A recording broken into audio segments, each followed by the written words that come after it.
윤석열 전 대통령이 공수처의 체포를 방해한 혐의 등으로 1심에서 징역 5년을 선고받았습니다. 한편 이 대통령이 오늘 청와대 상춘제로 여야 지도부를 초청해 오찬을 가졌습니다. 조현삼 민주당 법률위 부위원장, 원영섭 전 국민의힘 미디어 법률단장 두 분과 자세한 내용 나눠보겠습니다. 어서 오십시오. 안녕하십니까. 어서 오십시오. 윤석열 전 대통령 체포 방해 등 혐의로 1심에서 징역 5년이 나왔습니다. 특검이 10년을 구형했는데 절반 정도 나왔죠. 1심에 대한 결과를 어떻게 보셨는지 먼저 민주당부터 듣습니다. 일단 특검이 공소사실로 적시를 했던 체포 방해 혐의라든가 비합본 삭제 지시, 국무회의 심의 의결권 제한이라든가 이런 각종 혐의에 대해서 사실상 전부를 유죄로 인정한 판결이라고 볼 수가 있겠습니다. 그리고 재판장의 입장에서는 이런 부분들에 대해서 그 혐의가 중대하고 그럼에도 불구하고 반성하지 않고 이런 한 모습을 보여주고 있다는 것을 엄중하게 이번 판결문에서 적시를 한 바도 있죠. 그럼에도 불구하고 물론 법원의 판단은 존중이 되어야겠지만 그럼에도 구형량의 절반에 불과한 징역 5년이 선고되었다는 측면에서는 무척 아쉬운 부분이 아닌가라는 생각이 드는 것이고요. 이 부분에 대해서만큼은 특검이 항소를 통해서 항소심 단계에서 바로잡을 필요성이 있지 않을까 싶습니다. 네, 민주당은 이제 좀 가벼운 형량이다 이렇게 평가를 했고요. 국민의힘 입장 듣겠습니다.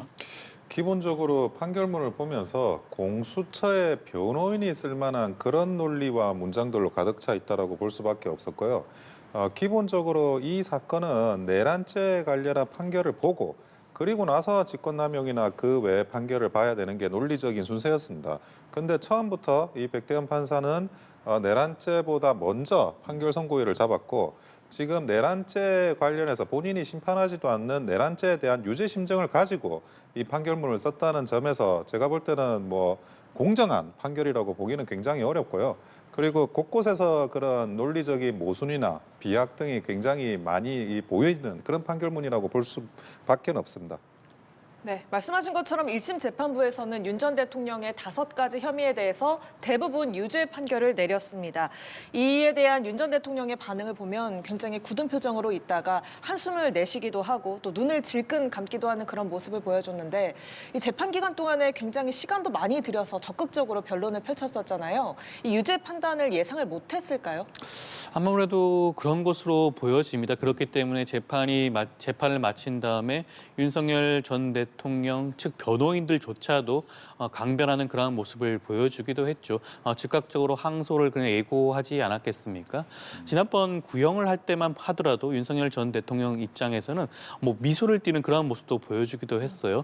내란 우두머리 사건도 마찬가지였습니다. 그럼에도 불구하고 이번 선고를 통해서 윤석열 전 대통령이 주장했던 모든 항목들에 대해서 조목조목 재판장이 반박하는 그러한 내용의 판결문이 나왔습니다. 대표적으로 봤을 때는 공수처의 수사권이 있는 것인지, 공수처의 체포영장 발부가 적법한 것인지에 관련된 각종 주장들을 반복적으로 제기해오지 않았겠습니까? 이 사건뿐만 아니라 다른 사건에서도 그러한 내용들을 반복적으로 주장을 하고 있음에도 불구하고 지금 이번 백대현 부장판사 입장에서는 이런 부분들에 대해서 철저하게 공수처가 적법한 수사권이 있다, 적법하게 발부된 체포영장으로 집행을 이루어야겠다라는 부분들을 적시했기 때문에 아마 적잖은 타격을 받지 않았을까 싶습니다. 네, 유죄 판단 그리고 징역 5년이라는 결과를 윤 전 대통령 측에서는 어떻게 받아들이고 있을까요? 기본적으로 그 재판부의 재판 진행이 그 내란죄 판결을 보지 않고 선고를 내리겠다고 하는 점에서 어느 정도 예상은 하고 있었을 거로 추측이 됩니다. 네. 다만 이제 그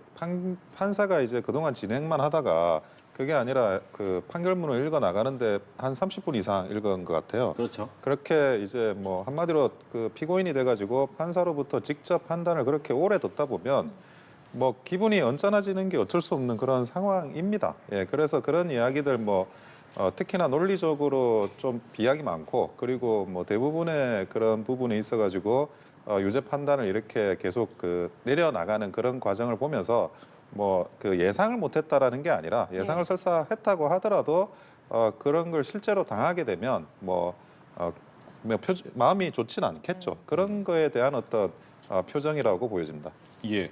1심 재판부 판결을 좀 주목한 이유가 여러 가지 주제가 될 만한 부분에 대한 판결이 다 나왔기 때문인데 앞서 잠깐 이야기 나왔지만 공수처가 과연 내란죄의 수사권이 있느냐라는 부분에 대해서 논란이 굉장히 많았고 또 윤석열 변호인 측에서는 이 부분을 계속해서 이야기를 했단 말이에요. 하지만 수사권이 있다라고 얘기를 했어요. 이건 어떻게 보셨는지.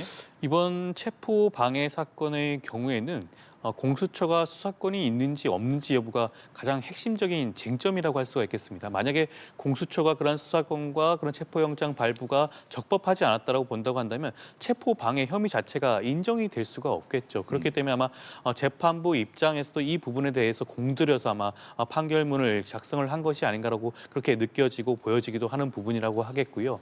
공수처가 수사를 할 수 있다라고 했던 판단의 근거는 대통령의 경우 현직 대통령의 경우에 내란 외환죄를 제외하고는 형사적으로 소추가 되지 않는다라는 부분이 분명히 정치되어 있습니다. 그럼에도 불구하고 수사를 제한한다는 그런 부분이 없다라는 부분을 다시 한번 설치를 했고요. 그렇기 때문에 공수처가 수사를 충분히 할 수가 있고 직권남용에 관련된 수사를 진행을 하다가 사실관계가 동일한 사안에 대해서 내란죄 혐의도 함께 수사를 진행을 했다라는 그런 관련 범죄성도 함께 인정을 했습니다. 그렇기 때문에 적법하게 체포영장이 발부가 되었고 그 집행도 정당하다라는 결론에 이르게 되었고 앞서도 말씀을 드렸지만 공수처의 수사가 적법하다고 본다면 아마 윤석열 전 대통령 측에서 주장하고 있는 다른 내란 유두머리 사건이라든가 여러 사건들에서도 이러한 기초적인 기반이 붕괴되는 그런 상황에 직면할 수 있지 않을까 싶습니다. 네, 윤석열 대통령식 변호인이 그동안 주장해온 것이 공수처는 내란죄 수사권이 없다라는 거였는데 이게 깨진 거지 않았습니까, 결과적으로? 근데 결론적으로 깨진 게 맞는데 네.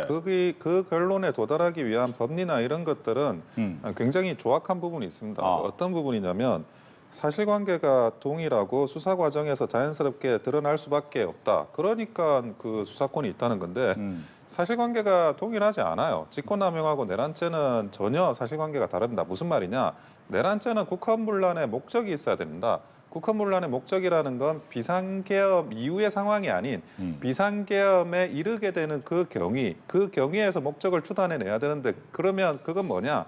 비상계엄 이전 상황에 대한 그런 조사가 굉장히 필요한 사안입니다. 근데 지금 직권남용은 뭡니까? 직권남용은 권한 내 행사를 하면서 그때 그 행동 그때마다의 고의가 뭐였냐 이거를 판별하는 겁니다. 그러니까 비상계엄 이후 상황을 조사해가지고 그 상황을 밝히는 겁니다. 그러면 엄밀히 말하면 사실관계가 다른 거예요. 사실관계가 다른 이 상황에 대해서 마치 그 비상계엄 이후의 상황을 조사하다 보면 비상계엄 이전의 상황도 다 알 수 있다 이런 논리를 한 건데 아니 이게 상식적으로 말이 되는 논리가 아니라는 거죠. 그리고 수사권 규정이라 왜 중요하냐면 수사라는 건 어쩔 수 없이 기본적으로 인권 침해를 동반할 수밖에 없습니다. 그래서 그 수사권이라는 걸 법률로 굉장히 강행 규정으로 엄격하게 규정을 해놓은 거고 모든 그래서 수사권 관련한 규정은 이러한 그 유추 해석이나 이런 게 불가능한 겁니다. 그런데 이거를 그렇게 간단한 논리, 뭐 사실관계가 동일하고 수사 과정에서 자연스럽게 밝혀진다. 그러면 모든 죄는 다 그 수사를 할 수 있다는 거죠. 그럼 수사권 규정을 왜 만들었습니까? 그러니까 이런 것들이 지금 그 백대현 판사가 결론을 정해놓고 그리고 끼워 맞추기식으로 논리를 만들다 보니까 이런 부실한 법리로 판결을 내렸다고 볼 수밖에 없다는 겁니다. 추가 질문을 드려야 될 것 같습니다. 수사권 규정이 있다면 저런 해석을 하는 것이 과연 맞느냐? 규정 안에서 하는 것이 법치주의에 맞는 거 아니냐라는 얘기잖아요. 헌법과 법률에 따라서 판단을 하는 것이 적절하죠. 당연히 그렇게 진행을 하는 것이 맞는 것이고요.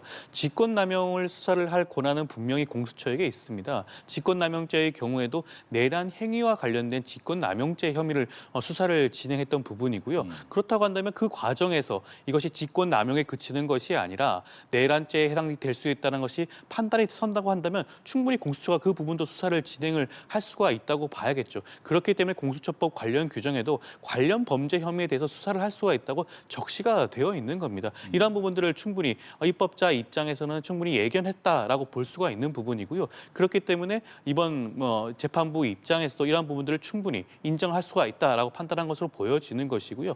공수처의 수사가 적법하다고 한다면 그 공수처의 적법한 수사를 통해서 발부가 된 체포영장을 집행하는 것은 방해 행위가 그 혐의가 성립이 되는 거 아니겠습니까? 그 부분에 대해서 아마 재판부가 적절히 판단한 게 아닌가 싶습니다. 짧은 반론까지 듣겠습니다. 근데 기본적으로 지금 이 백대현 판사가 내란죄에 대한 유죄 심증을 이미 가지고 있는 거예요. 그러니까 이게 그 왔다 갔다 이 경계를 넘어서는 부분에 대해서 아주 부실한 논리로 그냥 그걸 인정해 버린 것 같은데 내란죄는 본인의 그 심판 대상이 되는 죄가 아닙니다. 그리고 거기에 대해서는 법관으로서 당연히 그런 어떤 공정한 그런 그 마음을 가지고 재판에 임해야 되는데 그런 부분에 있어서 전혀 공정하지 않았다라는 말씀을 드립니다.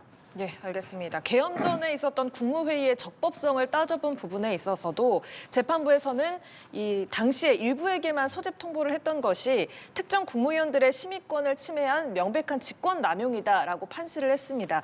그러니까 국무회의에 절차적 하자가 있었다라고 인정을 한 부분인데 그렇다면 이 부분이 앞으로 남아있는 다른 내란 재판들에 좀 어떤 판단이 내려질지 가늠자로 기능을 할 가능성이 있을까요? 충분히 그렇게 생각할 여지가 있다고 보여지는 것이고요. 지난번 12.3 비상계엄이 위헌 위법하다라는 판단을 어떻게 보면 형사법정에서 처음 나온 것입니다. 그 과정, 절차 하자의 그런 중대한 하자가 국무회의에 참석을 해야 되는 국무위원들의 심의 의결권을 제한했다라는 판단을 나온 것이라고 할 수가 있겠고요.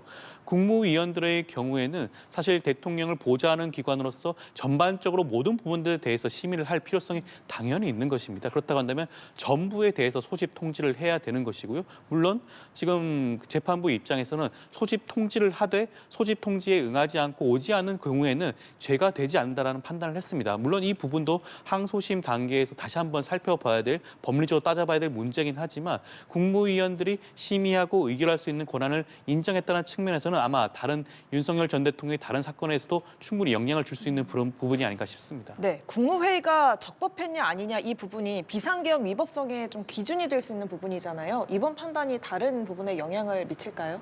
지금 이 판결문은 실체적인 판단과 절차적인 판단이 뭔지를 분별하지 못하고 있습니다. 무슨 말이냐? 왜 비상계엄을 했느냐의 문제, 그거는 목적의 문제가 있을 수가 있어요. 그런데 지금 절차를 논하는데 그 절차 흠결이 뭐냐? 소집 통보를 일부한테는 가고 일부한테는 안 갔다는 거잖아요. 예. 그러면 거꾸로 다른 실체 관계를 가상해서 이야기를 해보시자고요. 만약에 정말 전쟁이 터졌어요. 전쟁이 터져서 비상계엄을 진짜 해야 돼요. 근데 비상계엄을 진짜 해야 되는데 일부 국무위원들한테 연락이 갔는데 일부 위원들한테 연락이 안 갔습니다. 그러면 이거를 절차하자라고 해서 직권남용이라고 처벌할 겁니까? 그런 부분이 아니에요. 그러니까 이분은 지금 이 판사님은 이미 비상계엄 한 거는 그건 내란이잖아. 제가 계속 반복해서 말하는데 그 말을 이미 그 실체적인 판단을 넣고 있기 때문에 거기에서는 어떤 절차에 하자가 있든 뭐가 있든 조그만 꼬투리라도 있으면 그거를 한번 혼내겠다. 유죄를 때려가지고 뭐 어떻게 감옥에 보내야 되겠다. 이 생각으로 지금 가득 차 있는 판결을 한 겁니다. 이게 어떻게 공정한 재판이 될 수가 있는 겁니까? 실체 판단과 절차 판단에 대한 그런 기본적인 분별도 안 하고 있는 판결문이라는 겁니다. 알겠습니다.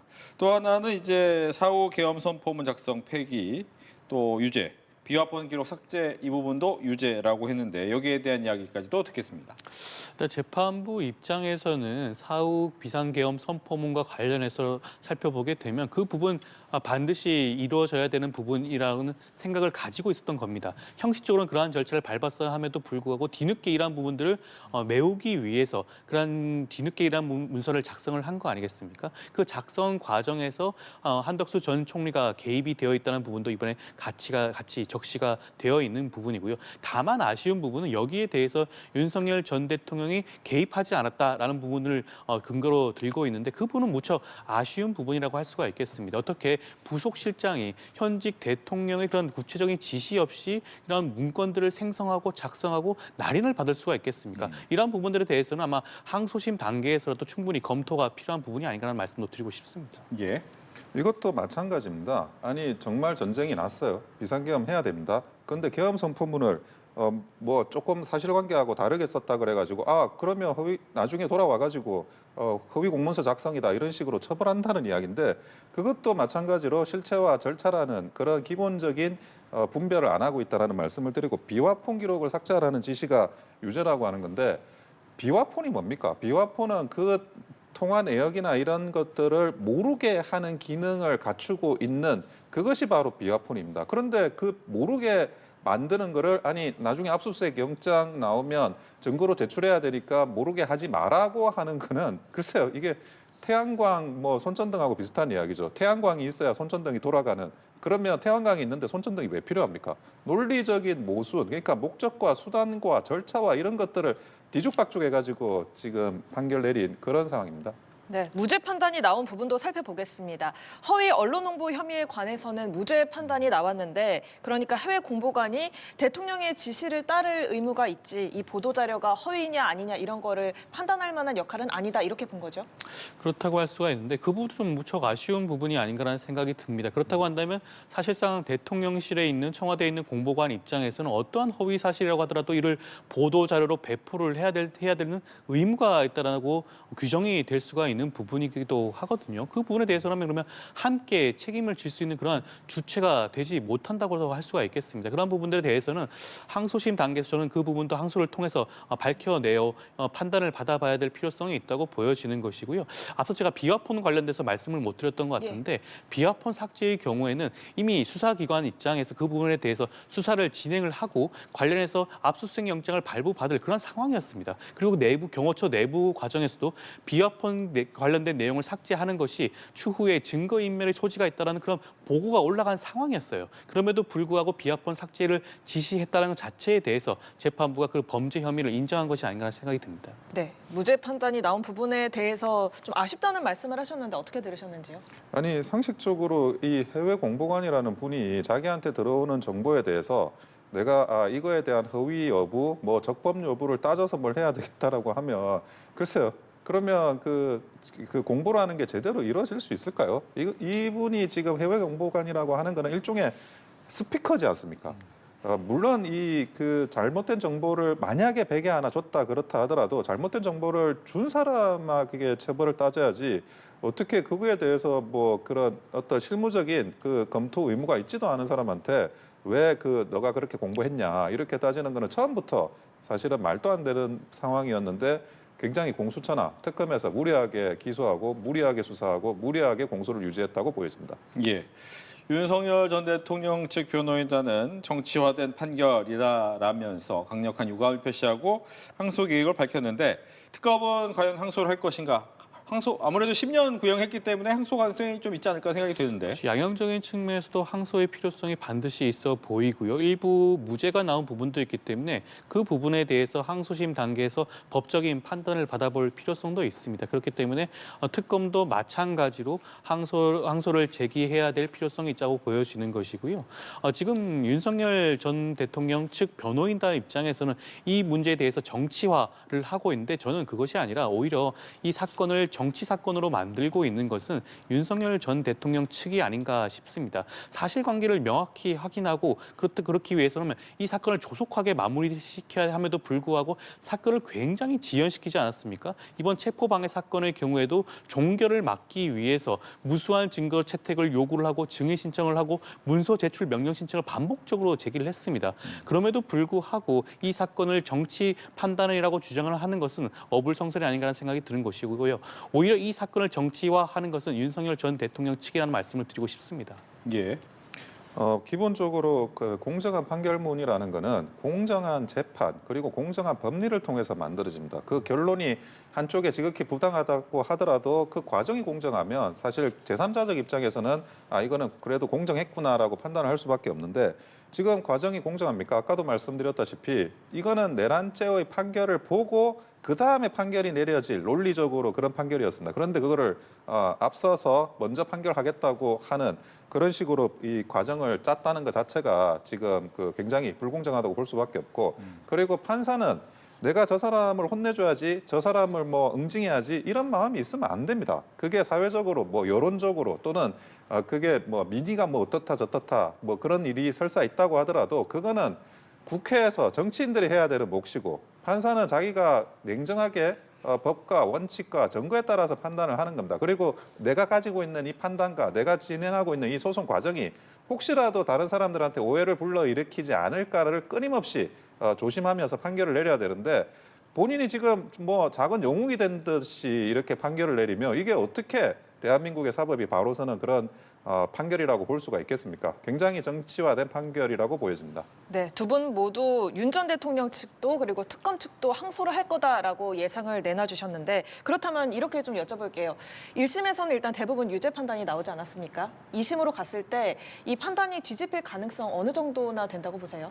아무래도 뭐 법리도 법리인데 뭐 공정하게 판결이 내려져야 된다라는 생각은 하지만 기본적으로 이게 정치와 관련한 문제일 수밖에 없고 지금은 또 정권 초기 때문에 이런 좀 무리한 법리에 따른 판결이 나왔다고 생각이 드는데 결국 이제 그 앞으로 그 재판이 진행되면서 전국이 어떻게 변하는지가 눈에 보이지 않게 영향을 끼치리라고 보여져요. 뭐 그게 올바른 건 아닌데 그러니까 일단은 뭐 지금 현재 그 윤석열 대통령이 받을 수 있는 최악의 판결을 지금 받는 거라고 보여지고 그것이 2심, 3심 가면 그때는 또 그때 나름의 어떤 법적인 제대로 된 판단이 나올 수 있는 가능성은 분명히 있다고 보여집니다. 네, 항소심 판단은 어떻게 나올 거라고 전망하시는지. 아마 이번 체포방해 사건의 항소심은 내란 전담 재판부에서 진행할 가능성이 높다고 하겠죠.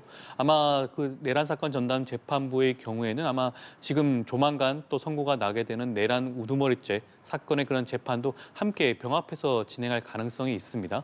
그렇다고 한다면 1심 재판의 결과와 달라질 것이냐? 저는 그럴 가능성은 거의 없다고 보여지는 것이고요. 1심에서 무죄가 선고되었던 일부 부분에 대해서 다시 한번 판단을 받을 수 있는 그런 기회가 있다는 생각이 듭니다. 그 부분에 대해서 아마 특검팀 입장에서는 법리적으로 조금 더 보완한 다음에 그런 부분들에 대해서 다시 한번 유죄의 그런 가능성을 한번 타진해 봐야 되는 부분이 아닌가라는 생각이 드는 것이고요. 아마 윤석열 전 대통령 측에서는 항소심 단계에서도 아마 지금과 같은 정치 사건화를 반복적으로 주장할 가능성이 굉장히 높아 보입니다. 그렇기 때문에 항소심 재판부는 그런 부분들에 대해서 백대현 부장 판사처럼 엄정하게 소송을 진행할 필요성이 있지 않을까 라는 말씀도 함께 드리고 싶습니다. 네. 관련돼서 하나씩만 질문을 더 드리면 지금 체포방해 혐의 등으로 나왔지만 결과적으로 가장 중요한 것은 윤석열 대통령 측에서는 이것이 과연 내란이냐, 난 내란이 아니다라고 하는 부분을 가장 중요하게 생각하고 이 부분을 밀고 나갈 거잖아요. 과연 이 부분을 어느 정도 받아들일 것이냐, 이것이 과연 관철될 수 있느냐라는 궁금증이 있어요. 체포 방해 사건의 경우에는 백대현 부장판사도 말했지만 내란 사건은 이 사건의 핵심적인 쟁점이 아닙니다. 그 부분에 대해서는 판단하지 않겠다고 분명히 밝혔고요. 이번 판결에서도 마찬가지입니다. 일부 12.3 비상계엄이 위헌 위법하다는 부분들이 인정이 되었고 국무회의가 국무위원들의 그 심의 의결권을 침해했다라는 부분들이 인정이 되긴 했지만 그렇다고 하더라도 내란죄에 대해서 다룬 내용들은 아니라고 할 수가 있거든요. 그럼에도 불구하고 우리가 예측을 할 수 있는 부분은 국무위원들의 심의권을 제한당했다라는 부분과 공수처의 수사권이 인정이 되었고 그런 체포영장 발부가 적법했다. 이런 여러 가지 측면을 살펴보게 되면 추후에 있을 내란 우두머리죄 사건이라든가 기타 사건들의 경우에도 이러한 부분들이 함께 충분히 공유될 수 있는 그런 부분이 아닌가라는 말씀을 드리고 싶습니다. 네, 지금 윤석열 전 대통령 측이 생각하는 내란이 아니다라는 주장이 어느 정도 관철될 것인가? 예, 그거는 이미 헌법재판소 탄핵 재판 판결문에도 어느 정도 나와 있습니다. 그러니까 왜 탄핵이 돼야 되느냐에 대한 관련해서 여기에 대한 어느 정도의 설시가 있는데 목적과 수단이 상당성을 잃었다라는 게 헌법재판소 판결의 주 요지입니다. 그러니까 목적이 나쁘다가 아니라 목적이 좋다 하더라도 그 수단이 거기에 맞는 상당한 수단을 썼어야 했는데 그러지 못했기 때문에 탄핵당한다라는 그런 판결이었거든요. 그러면 내란죄는 기본적으로 국헌문란의 목적이 있어야 된다. 목적이 나빠야 된다고요. 근데 이미 헌법재판소에서는 목적이 나쁘다라는 인정을 한 적이 없습니다. 그렇다면 이거는 충분히 만약에 공정하게만 재판이 진행된다면 다퉈볼 수 있는 그런 중요한 사항이라고 생각을 합니다. 알겠습니다.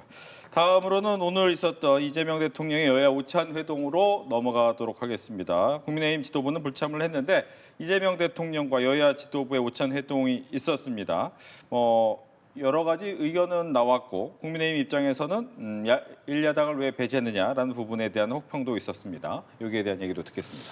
일단 장동혁 대표를 초대하지 않은 건 아니지 않습니까? 당연히 초대를 했죠. 여야 모든 그 정당 대표들을 초대를 했고 이번 오찬을 통해서 여러 가지 사안들을 논의할 수가 있었습니다. 장동혁 대표의 경우에는 이재명 대통령에게 직접적으로 본인이 하고 싶은 국민의힘이 바라는 방향에 대해서 직접 그런 주제에 대해서 얘기를 할 수가 있었음에도 불구하고 스스로 참여를 하지 않은 거 아닙니까? 본인이 지금 수차례 협치를 외쳤음에도 불구하고 그러한 모습을 스스로 보여주지 않은 모습이 아닌가 하는 생각이 드는 것이고요. 아마 국민들의 눈높이는 전혀 맞지 않는 그런 부분일 겁니다. 지금 국민의힘은 제1야당이긴 하지만 소수야당 아니겠습니까? 그렇다고 한다면 적극적으로 그런 소통과 협치의 모습에 응해야 됨에도 불구하고 이재명 대통령이 내민 손을 거절한 거 아니겠습니까? 그렇다고 한다면 과연 그 손에는 어디에 있는 것인지 아마 국민의힘이 자문해야 되지 않을까 싶습니다. 네, 국민의힘 입장 듣습니다. 오늘 2차 특검법이 본회의를 통과를 했습니다. 이 2차 특검법은 국민의힘이 지속적으로 반대했던 내용이고 그리고 그 내용만 하더라도 그 특검 추천을 그 민주당과 그리고 조국혁신당이 하도록 돼 있어요. 그렇죠. 특검법이라는 게 기본적으로 제1야당을 아예 도외시하고 진행되는 사실 사상 초유의 이런 특검법이 통과되고 있는데 그게 대통령께서 뭐 식사 초대했다 그래서 식사 초대한다고 가가지고 뭐 밥을 먹으면 그 밥알이 목에 넘어가겠습니까? 지금 안 그래도 단식하고 있는데 그 단식이 중요한 게 아니라 그 지금 2차 특검법을 그냥 제1야당을 패싱하면서 이렇게까지 밀어붙이는 상황에서 왜 그 같이 밥 먹자고 하는데 안 나타났냐라고 이야기하는 거는 도무지 납득이 되지 않는 거고 한 손으로 악수를 하겠다고 하면서 한 손으로 뺨을 때리려는 이런 이중적인 행태가 계속된다 그러면 결국 이런 그 여야의 대화는 이렇게 겉돌 수밖에 없다라는 말씀을 드립니다. 네, 말씀하신 대로 여야 입장이 극명하게 갈리고 있는 2차 종합특검이 국회 문턱을 넘었는데 오늘 오찬에서도 개혁신당 천하람 원내대표가 이재명 대통령에게 2차 종합특검법에 대해서 제2요구권을 행사해달라라고 이야기를 했거든요. 이 내용은 어떻게 들으셨어요? 앞서 말씀드린 것처럼 장동혁 대표도 천하람 원내대표처럼 그런 말을 그 오찬장에서 해야 되는 거 아니겠습니까? 차라리 그런 공개적인 석상에서 그런 발언을 하는 경우가 오히려 어떻게 보면 국민의힘의 입장을 국민들에게 전달하는 그런 효과적인 무대가 될 수 있음에도 불구하고 스스로 그 무대를 걷어찼다고 할 수가 있겠습니다. 2차 종합특검의 경우에는 1차 특검에서 미진한 부분이 분명히 있었죠. 윤석열 전 대통령과 김건희 씨와 관련된 각종 국정농단 사건이라든가 검찰의 수사 무마 의혹이라든가 여러 가지 측면에서 아직까지 밝혀지지 않은 분들이 굉장히 많습니다. 노상원 수첩을 통한 외환죄 혐의에 대해서는 전혀 진척이 없는 상황이기도 하죠. 최희병 사건과 관련해서는 과연 그 수사 외압과 관련된 그런 그 개입 의혹에 대한 부분도 아직까지 밝혀지지 않은 부분들이 있습니다. 그렇기 때문에 2차 종합특검의 필요성에 대해서는 저는 국민 모두가 수용하고 납득할 수 있는 수준이 아닌가 하는 생각이 드는 것이고요. 여기에 대해서 제2요구권을 주장을 한다. 물론 그 천하람 원내대표의 입장에서는 할 수 있는 말일 수도 있겠지만 이재명 대통령께서 이 부분을 받아들일 가능성은 저는 전혀 없다는 말씀을 드리고 싶습니다. 네, 이 대통령이 이 요구를 받아들일 가능성이 없다라고 전망을 하셨는데 그렇게 되면 6월 지방선거까지 특검 전국이 계속되는 거잖아요. 이 상황 어떻게 보세요? 그러니까 어떻게 6월 지방선거를 앞두고 특검을 런칭을 하는지 굉장히 납득이 어렵고요. 그리고 기본적으로 특검은 야당이 요구를 해서 하는 겁니다. 과거에 이제 1차 특검 할 때만 하더라도 어쨌든 그때 민주당이 야당인 상태에서 국회를 통과시켰던 겁니다. 근데 지금 민주당이 여당이지 않습니까? 민주당은 지금 여당으로서 그 정부 산하에 있는 그런 검찰도 있고 경찰도 있고 국수본도 있고 공수처도 있고 다 있는데 아니 그 수사기관들은 다 내버려두고 특검을 통해서 꼭 수사 안 하면 안 된다라고 이야기하는 게 이게 특검이 가지고 있는 본질적인 그런 존재 이유와 너무나 모순되고 상충된다는 말씀을 드릴 수밖에 없고요. 그러면 본인이 자기가 여당으로서 자신들의 수사기관 또 정보기관 또 못 믿으면 어떻게 이거를 국정을 운영한다는 건지도 납득이 되지 않고 그리고 제2요구권 글쎄요 제2요구를 뭐 거부권을 행사할 정도였으면 애초에 국회 통과시키지도 않았을 거라고 보고 그 가가지고 뭐 밥 먹으면서 제2요구를 한다 그거야말로 사실은 정말 무용한 일을 왜 안 했냐라고 묻는 거라서 뭐 저는 적절치 않다고 봅니다. 알겠습니다. 이렇게 해서 오늘 두 분과 함께 정치권 이슈 이야기 나눠봤습니다. 오늘 잘 들었습니다. 고맙습니다. 고맙습니다.